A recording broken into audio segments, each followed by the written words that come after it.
Are the Golden State Warriors truly on the verge of letting go of one of their most intriguing young talents? Is the dream of Jonathan Kuminga blossoming into a star in the Bay Area about to be shattered, leaving a trail of what-ifs and frustrated fans in its wake? This isn't just about a potential trade. It's about the very identity of a franchise grappling with its past glory and an uncertain future. For years, we've watched the Warriors navigate the delicate balance of championship contention and developing youth. Now, as the trade deadline looms, the spotlight is intensely focused on Kuminga, a player whose raw athleticism and potential have tantalized us, yet whose fit within the Warriors' established hierarchy remains a perplexing puzzle. The whispers have grown into a roar. Jonathan Kuminga, the high-flying forward, is reportedly on the trade block. Today marks a pivotal moment in the NBA calendar as trade restrictions lift, unleashing a torrent of potential deals before the February 5th deadline. While names like Naz Reid, Sam Merrill, Davion Mitchell, and Quentin Grimes are now officially available, it's Kuminga, the big fish from Golden State, who's dominating the conversation, especially for teams like the Portland Trail Blazers. The question isn't if he'll be traded, but when and where, and perhaps most importantly, why it's come to this. For a player drafted with such high expectations, Kuminga's journey has been a roller coaster. We've seen flashes of brilliance, explosive dunks, tenacious defense, moments where he looks like the future of the league. Yet, consistency has been elusive, and his playing time has often felt like a mystery wrapped in an enigma.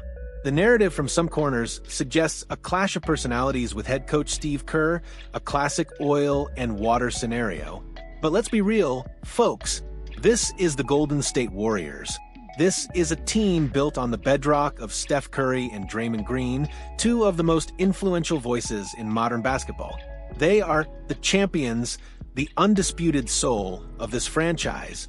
If either of them were truly advocating for Kuminga's consistent presence on the court, do you honestly believe he'd be buried on the bench regardless of Kerr's personal feelings? This is the same team that played Jordan Poole for 266 games, even after that incident with Draymond. The implication is stark. If Kuminga isn't playing, it's likely because Kerr, Curry, and Green are all, to some degree, at peace with his current role, or lack thereof, as they struggle to maintain a winning record. This isn't just a coaching decision, it's a collective organizational stance, and it speaks volumes about where Kuminga stands in the Warriors' immediate plans. The question for us, the fans, and for potential suitors like the Blazers, becomes, what exactly is the underlying reason for this collective indifference, and what does it mean for Kuminga's future, both in Golden State and beyond? The answer could dictate the trajectory of multiple franchises. Now let's dissect the Kuminga conundrum from the perspective of a potential suitor like the Portland Trail Blazers, who are clearly eyeing a rebuild and looking for young, athletic talent. On the surface, the appeal of Jonathan Kuminga is undeniable. His physical attributes, his length, his explosive athleticism, are exactly what modern NBA teams covet.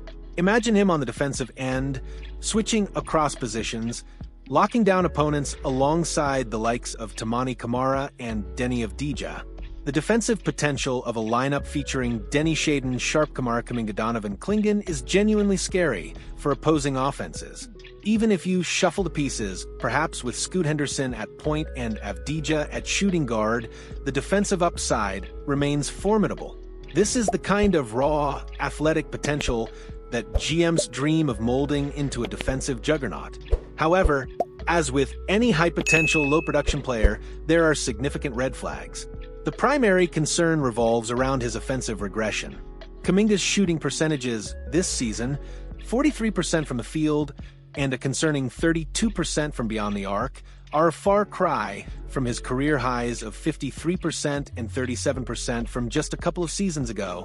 This isn't just a minor dip, it's a significant drop-off that raises questions about his development and offensive consistency. When you compare him to a player like Jeremy Grant, who offers both rangy defense and significantly more offensive firepower, Kuminga's current offensive output looks even more problematic. While Kuminga currently earns less than Grant, any long-term commitment from a team like Portland would necessitate a substantial raise, making his offensive struggles a much bigger financial gamble. The Blazers would be investing in potential, hoping to unlock the offensive game that has seemingly stagnated in Golden State. The deeper issue, as we touched upon, is the perplexing lack of playing time. It's not just about a coach's preference, it's about the collective buy-in from the franchise's pillars. If Steph Curry and Draymond Green, two of the most vocal and influential leaders in the league, aren't advocating for Kuminga to be on the court more, it suggests a deeper issue than just a coach-player dynamic. It hints at a possible disconnect in understanding the team system, a lack of consistent effort, or perhaps an inability to grasp the nuances required to contribute to a championship-level team. This isn't a minor detail, it's a fundamental concern for any team considering acquiring him. What exactly is it that the Warriors' core and coaching staff see or don't see that makes them comfortable with him being passed over? This isn't a player who's been plagued by injuries. This is a healthy, athletic talent who simply isn't earning minutes. That's a huge question mark that any potential suitor must thoroughly investigate. The price tag for Kuminga, despite his current situation, is likely to be inflated due to his draft pedigree and flashes of brilliance. The Blazers, with their limited assets beyond draft picks, would struggle to put together a package that makes sense for Golden State without overpaying.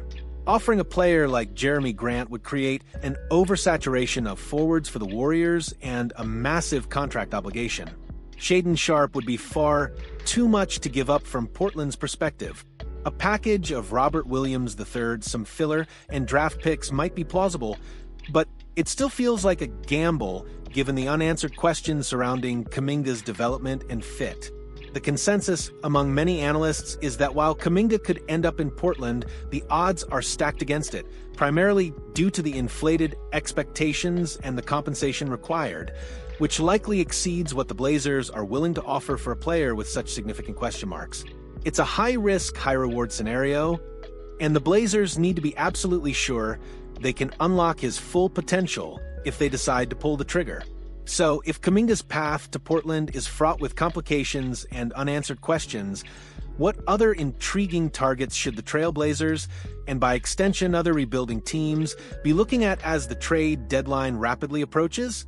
The market is full of players who could offer more immediate impact and a clearer fit for a team looking to take that next step.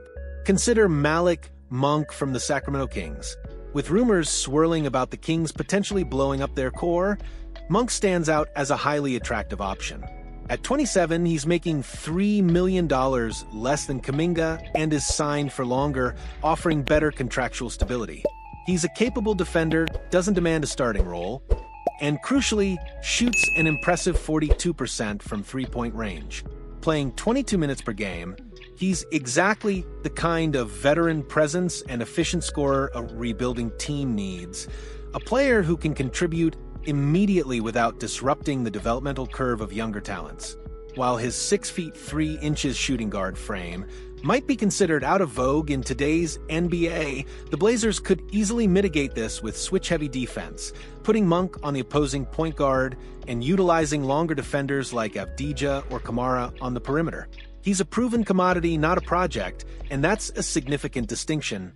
Another name that consistently pops up in trade discussions, and one that I've championed for a couple of seasons, is Rui Hachimura of the Los Angeles Lakers.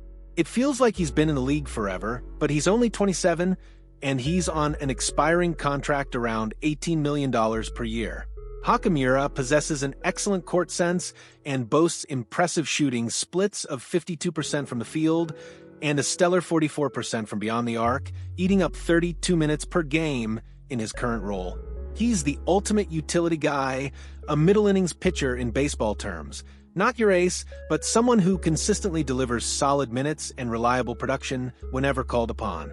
If the Blazers could acquire him and re-sign him at a reasonable price, he would be an invaluable asset, providing both scoring punch and defensive versatility without the developmental question marks surrounding Kuminga. And let's not forget about the Chicago Bulls, a team seemingly in perpetual trade talks. While Kobe White might not be the ideal fit for Portland, a player like Ao Dosunmu certainly warrants attention. He's an active, tenacious defender, perfectly aligning with Portland's hustle culture.